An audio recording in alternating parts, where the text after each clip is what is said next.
Olá pessoal, sejam aí todos bem-vindos ao Papo Construtivo com a Global Tech. Esse é um podcast com o objetivo de compartilhar com você as melhores práticas do mercado imobiliário e da construção. Com mais de 20 anos de mercado, implantando aí processos e também tecnologia para o segmento aí. Hoje a nossa convidada é a Geusiene Brito, que vai compartilhar aqui um pouquinho com vocês as melhores práticas sobre a geração do DIMOB. Para vocês terem uma ideia de quem é a Geusiene, ela já fez esse processo de implementação das soluções da Global Tech em empresas como FGR Urbanismo, Buriti Empreendimentos, Tropical Imóveis, Provendas. Seja bem-vinda, Geusiene, ao nosso podcast aí, oficialmente. Obrigada, Ícaro, pelo convite. É muito importante, muito bom estar aqui com você hoje para poder compartilhar informações, compartilhar o nosso conhecimento para que o pessoal fique tranquilo na hora de gerar essas obrigações acessórias. E como você falou, eu venho há bastante tempo acompanhando essas empresas do ramo imobiliário, incorporadoras, loteadoras, a gerar DIMOB. Então, nós já sabemos o caminho das dores, os caminhos que eles têm que seguir, ou não, porque eles se esquecer de gerar o arquivo, quais são os problemas, os maiores impactos que eles vão ter. Então, eu te agradeço pelo convite, por poder vir aqui hoje compartilhar o nosso conhecimento. Legal. E para a nossa comunidade aí, Global Tech, se a gente pudesse dar o primeiro passo aí, explicando ali um pouquinho para o pessoal o que é a DIMOB, então eu gostaria que você explicasse para aquelas pessoas que estão entrando no setor agora, no segmento. Isso. A DIMOB é uma declaração imobiliária que o governo instituiu, em 2003. Na verdade, em 2002 foi feito um grande cerco no mercado da construção imobiliária, com relação a pagamento de impostos, declaração de informações. E aí o governo não deixa passar, e instituiu a DIMOB, que é a declaração imobiliária. Então, para as empresas que vão começar a gerar, o pessoal que está aí novo no mercado imobiliário, é uma declaração que vem desde 2003. É uma declaração que tem que mandar todo ano. O ano lendário é o primeiro dia ao último dia do ano anterior. Então, agora em 2020, nós temos que entregar a declaração. E essa informação é sobre as atividades imobiliárias. O que teve de venda, o que aconteceu de revenda. E fique atento na questão da revenda, porque muita gente acha que não tem que mandar a parte de intermediação da venda, fazendo uma correção, não a revenda, mas sim a intermediação da venda e os aluguéis também. Então, todas essas informações como contrato, valor do contrato, nome do proprietário, do inquilino, todas essas informações têm que ser enviadas. CPF, tudo. Então, assim, o banco de dados, se for feito via RP, no caso do nosso RP UAU, ele gera esse arquivo, manda essas informações com base no que nós temos no cadastro, mas também a possibilidade de gerar manualmente. Então, fica tranquilo também que se você não está implantado, ou não começou ainda, ou não se atentou para esses detalhes, pode enviar manualmente. Mas se eu tiver um RP, com certeza é muito mais fácil mandar essas informações. E lembrando que é uma declaração que ainda deixa você entrar no aplicativo do governo, no programinha da DIMOB, que você baixa no site da Receita Federal. Se você entrar lá no site da Receita Federal e em download, você consegue baixar, instalar esse arquivo e consegue também fazer essa informação manualmente. Mas é importante ter um RP que a gente consegue mandar automático. Isso acelera muito a nossa rotina. Do dia a dia, Do dia a dia contábil, isso sim. Concordo. E, Geusi, você até mencionou aí pra gente que a gente tem que entregar no ano de 2021 as movimentações do ano de 2020. Uhum. E levando em consideração aí ao prazo de entrega, até para você não correr o risco aí de provavelmente pagar uma multa, enfim, qual que é o prazo de envio aí para o ano recorrente, que é o ano de 2021? Então, Ícaro, é até o último dia útil do mês. Então, tem que ficar ligado, porque o nosso mês de fevereiro de 2021, o último dia útil é dia 26. Então, a gente não tem os 28 dias ou os 30 dias, que seria um mês corrente normal para envio. Então, até dia 26 de fevereiro, às 8 horas da noite. E fica ligado que é 8 horas, Ícaro. Os outros arquivos do governo que nós enviamos é até 11h59. Aliás, até às 23h59, No caso específico da DIMOB, é até às 8, são até às 20 horas. Então, não pensa que eu vou começar a gerar meu arquivo dia 26, às 4 horas, 5 horas da tarde, que se você tiver um volume muito alto, pode ser que não dê tempo de você transmitir todos os seus arquivos, porque é até às 8 horas, até às 20 horas do dia 26. Legal. Então, tem que ficar muito ligado nesses prazos. Muito legal mesmo. E provavelmente, eu fico até feliz, porque as pessoas que provavelmente estão nos escutando nesse exato momento estão com uma preocupação de fazer um envio de uma forma correta. Então, tenho certeza que você vai conseguir entregar dentro do prazo, na data prevista e sem risco à sua empresa, ao seu negócio. E falando um pouquinho aí de risco, Geosine, quais são os riscos das pessoas as empresas, na verdade, né, que não enviam isso dentro do prazo estabelecido aí pela Receita?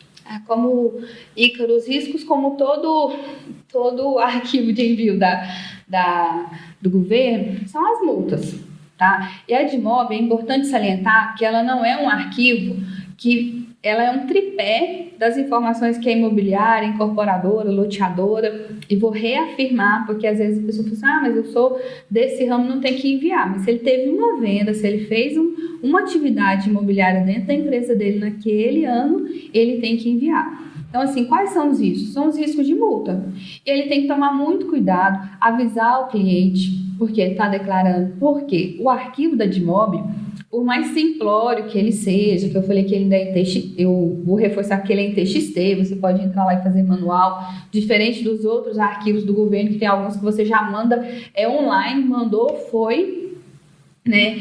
Esse você pode gerar o arquivo, depois fazer correção, pode ainda tem umas tratativas que você pode visualizar, mas tem um tripé que ele valida para gerar essas multas e monitorar, que é o que eu mando como empresa, o que o meu cliente está mandando como empresa, como pessoa física, o meu cliente está declarando o imposto de renda, e principalmente o que os cartórios estão mandando.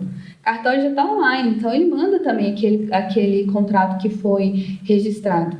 Então tem que tomar muito cuidado com a questão de valores, com a questão de informações, uma digitação incorreta. E as multas, elas são pequenas, tá? Em relação às outras multas de outras obrigações, tá? Tem multas aí na faixa de R$500 que eu não mandei, só que é R$500 por CNPJ e ela é recorrente por mês. Então, se você tiver 10 CNPJs e não mandar tudo no mês de fevereiro, você já vai ter aí no mínimo 5 mil de multa. Tá? E se você levar 2 meses para enviar, você vai ter mais 10 mil de multa. E se você levar 5 meses, 6 meses, aí você vai multiplicando. Então, assim, o que é pequeno pode se transformar em um valor muito grande. José, eu não vou declarar esses lotes, essas unidades. Toma cuidado, porque o seu cliente, ele faz a declaração do imposto de renda. E se ele colocar na declaração de imposto de renda que ele comprou um lote, ou que ele comprou, ou que ele alugou e pagou algumas parcelas de aluguel, né, mensalidade de aluguel, se ele declarar, quando a Receita bater com a sua Admob, não vai ter informação. Você vai ser multado também pelo valor que seu cliente declarou. Então, tem que tomar muito cuidado com isso. E um detalhe importante é a questão das personalizações. Eu tenho uma unidade, eu comprei ali um apartamento, mas eu quero colocar, quero trocar a cerâmica por porcelanato. Então, isso é uma personalização, é uma outra venda, um valor diferente. Então, você tem que deixar isso muito claro na sua Admob para você não correr o risco de informar um valor sem ou com a personalização e o seu cliente informar também outro valor com a personalização, porque esse valor você vai receber e vai pagar fazendo a personalização que o seu cliente pediu. Então, tem que tomar muito cuidado com isso também.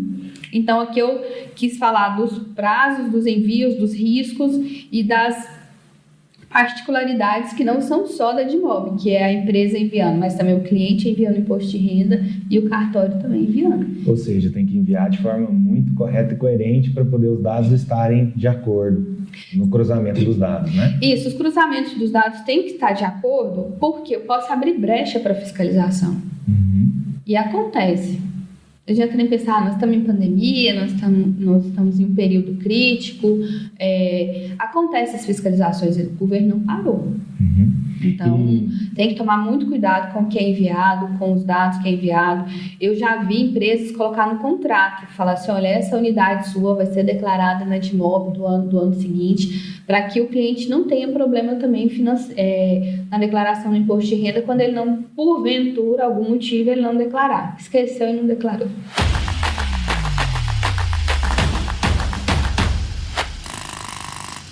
Ô, Josiane, quais são as empresas que, no nosso caso, têm que declarar Edmob? Porque eu acredito que essa, inclusive, é uma particularidade mesmo do setor, né, do mercado imobiliário e da construção. Isso, é uma particularidade das incorporadoras, né, que fazem as vendas, das loteadoras que têm os empreendimentos de loteamento, elas também têm que fazer, as imobiliárias que fazem vendas de aluguéis, então todos os aluguéis têm que ser enviados. E lembrando que no caso das vendas, venda mesmo, venda normal de incorporação e loteamento, você vai mandar as vendas, aí eu vou fazer uma observação do que tem que mandar, você vai mandar as vendas do ano corrente. Então, 2021, eu vou mandar as vendas que aconteceram do dia 1º ao dia 31 de dezembro do ano de 2021, tá? Ah, Josiane, eu tinha uma venda do ano de 2019 e em 2020 eu fiz uma cessão de direito. Eu tenho que mandar essa cessão que eu fiz em 2020? Tem que enviar. Então, eu vou mandar porque na declaração de 2020 eu já mandei a venda que aconteceu em 2019. Agora, em 2021, eu vou mandar a cessão de direito que aconteceu em 2020.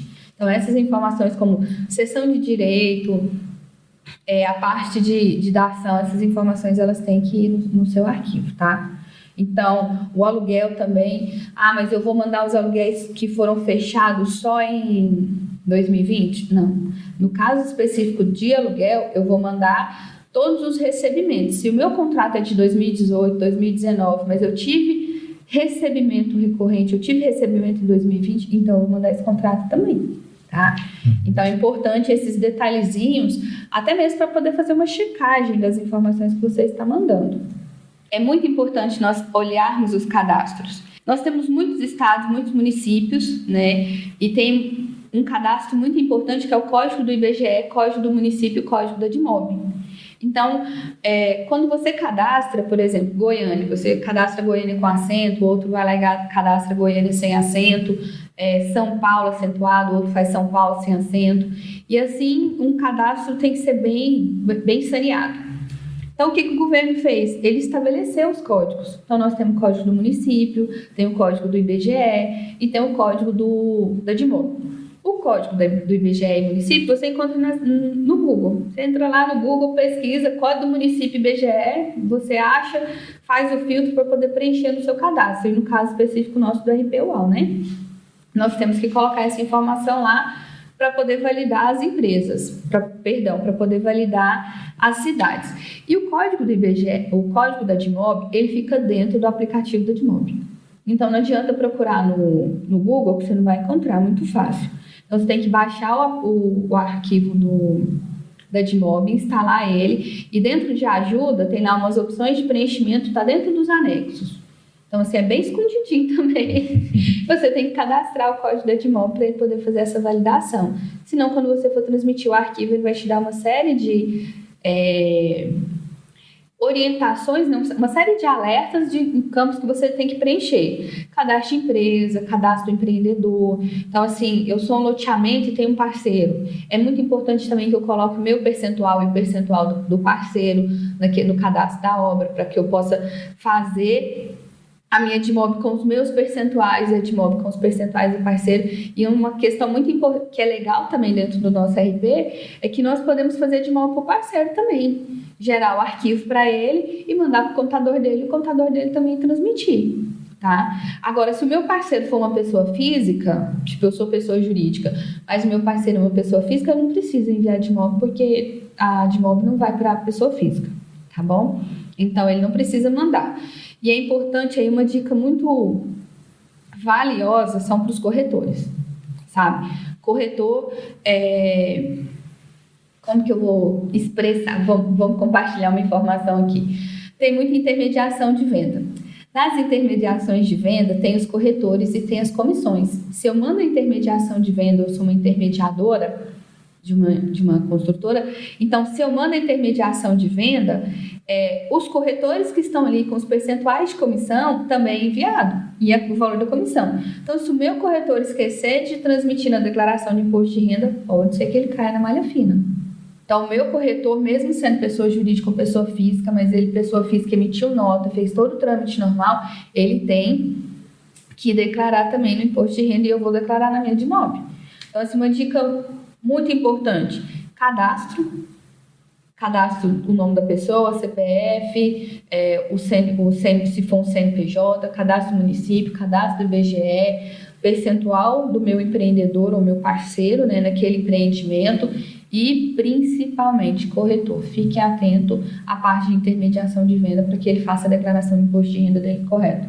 Até também para não prejudicar, porque se ele não faz de lá e eu faço de cá, ele também abre brecha para uma fiscalização para mim, né? Legal, Gils, e você mencionou muito sobre cadastro, e eu acredito que quando se trata de cadastro, eu queria te fazer uma pergunta bem particular, que eu acredito que muitas pessoas que estão nos ouvindo agora nesse momento provavelmente vão ter essa dúvida também, que é no caso de pessoas estrangeiras que não possuem um CPF, como declarar a de imóvel neste caso? Então, quando ele vai declarar, quando ele compra o empreendimento aqui, ele tem que fazer o CPF. No caso do estrangeiro, ele faz o CPF, até mesmo para poder emitir o boleto. Se ele for pagar o boleto, a Febraban ela não emite boleto sem CPF, não tem jeito. Então ele faz o CPF no Brasil, ele entra na Receita Federal, faz a solicitação de CPF e faz o CPF. Agora, se ele tiver uma pessoa que é responsável pelas coisas dele no Brasil, né, tipo uma declaração, uma autorização, e ele falar que pode emitir no CPF dessa pessoa, é emitido também para que ele possa pagar. Porém, ainda assim, se ele for um estrangeiro e ele não quiser emitir, mas tem algumas questões sobre documentação, ele vai informar para poder tirar o CPF, que é o NDP, que é o não domiciliado no país. Então, ele faz essa documentação, pede CPF e gera os documentos, gera tanto a DIMOB quanto os arquivos também de cobrança para ele. Que bacana, então. E é cadastro, não tem por onde correr, não.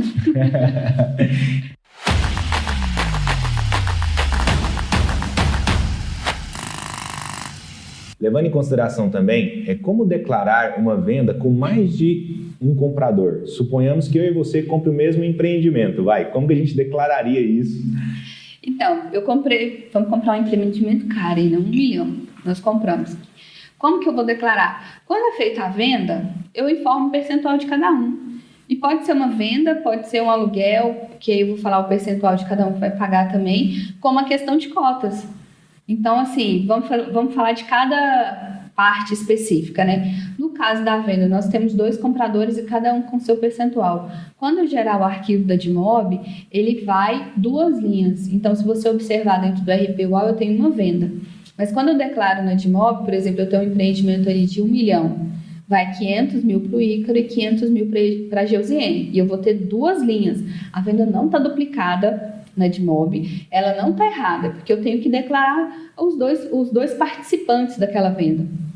E outro detalhe importante, eu tenho uma venda com 2 compradores, mas aquele empreendimento também tem 2 parceiros.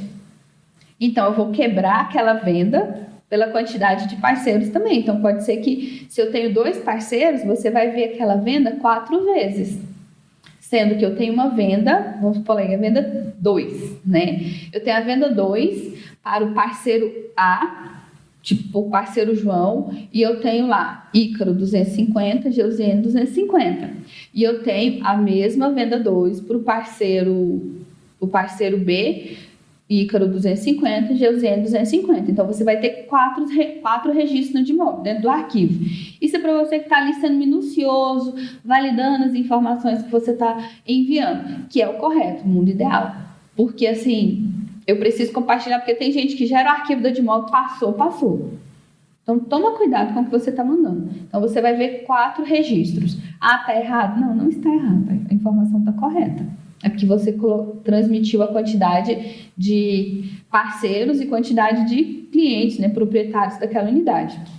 No caso do aluguel, eu tenho uma venda de aluguel, onde eu tenho 2 inquilinos que são responsáveis financeiramente. Então, eu também vou declarar os 2 inquilinos, o percentual de um e o percentual do outro.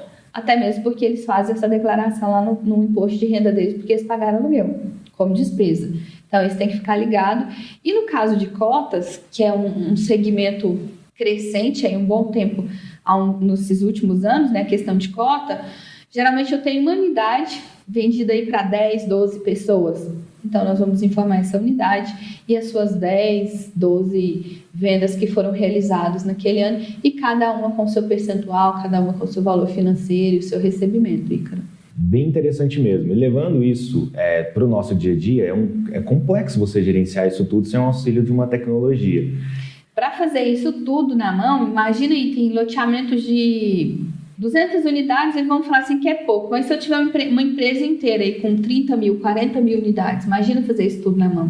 Então, tendo a tecnologia a seu favor, tendo a mão de obra, as validações, as informações a seu favor, tendo um RP com todas as informações cruzadas, como o cliente, como a venda, como o recebimento, a conciliação desse recebimento, é muito mais fácil, Ícaro. Então, assim, você ganha em agilidade sem proporções.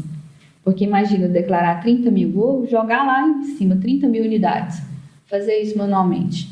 Fazer isso manualmente vai precisar fechar uma sala com muitas pessoas ali dentro só para ficar digitando. Embora o arquivo da Edmob deixe você fazer isso manual, outros arquivos do governo já não deixam. Então, a questão é ter um RP mesmo para poder te facilitar nessas declarações. E usar a tecnologia a nosso favor, né? Claro, concordo plenamente. E levando em consideração a tecnologia a nosso favor, então, para os nossos parceiros, aos nossos clientes e as pessoas também que estão nos ouvindo aqui nesse exato momento, eu queria que você compartilhasse também um diferencial do RP UAU. O diferencial é ganho no tempo. É a celeridade que nós temos, porque o RP UAU, ele é amarrado em todo o processo. Desde o processo do cadastro do cliente até a concepção da venda, e seja ela qual o seu tipo de negócio, a concepção da venda, o contrato, os recebimentos e a conciliação. Então, eu tenho todos esse processo fechado. Se eu tenho todo esse processo fechado, Ícaro, eu ir lá, clicar no botãozinho, gerar de imóvel, colocar as opções que eu quero para gerar, gerou meu arquivo, vou no validador, faço um checklist ali, porque é importante a gente checar algumas coisas de cadastro, transmito. Então, assim, é muito rápido. O ganho é maximizar o nosso tempo mesmo da equipe. Aquele tempo de fazer manualmente, você vai ganhar muito usando a tecnologia e principalmente usando o nosso RP. O RP UAU, ele te dá essa celeridade. Ainda mais agora em fevereiro, né, que você tem que gerar não só de imóvel, como a DIF também. Então, o pessoal do financeiro, contábil, vai estar todo mundo ali fechando o ano, vai estar todo mundo abarcado com muitas atividades. Ganhar esse tempo é precioso para poder ficar fazendo esse manual. Então, é segurança, porque é tudo amarrado. Desde o cadastro da empresa, cadastro da obra. Então, toda essa sequência ela é amarrada. Então, você ganha muito tempo, é muito precioso mesmo. Maravilha, então. Bom, pessoal, chegamos aí ao fim do nosso podcast. Queria, inclusive, Josiane, agradecer as suas dicas, a sua presença aqui conosco, compartilhando aí as melhores práticas sobre a geração da Edmob. Queria que você desse aí uma palavrinha para o pessoal sobre. Obrigada, Ícaro, pelo convite. Pode contar com o nosso conhecimento para compartilhar com todos da nossa comunidade, do nosso ciclo, e também os que não são também, porque essas informações que nós passamos aqui é para qualquer pessoa, independente do RP UAU, que vá declarar de imóvel, são informações importantes e dicas também do processo junto à Receita Federal. Então, muito obrigada pelo convite e estamos aí para o que você precisar. E o que o pessoal precisar de conhecimento também está compartilhando. Legal, então, chegamos ao fim e para você que de alguma forma ficou com alguma dúvida, quer sugerir algum tema para nós, para os nossos próximos podcasts, então vai ser um prazer, é só você enviar um e-mail para a gente através do marketing@globaltech.com.br ou através do e-mail também do nosso NEC, que é o Núcleo de Escalar Conhecimento, que é o ead@globaltech.com.br. Então, um abraço, pessoal, até a próxima. Até a próxima, abraço.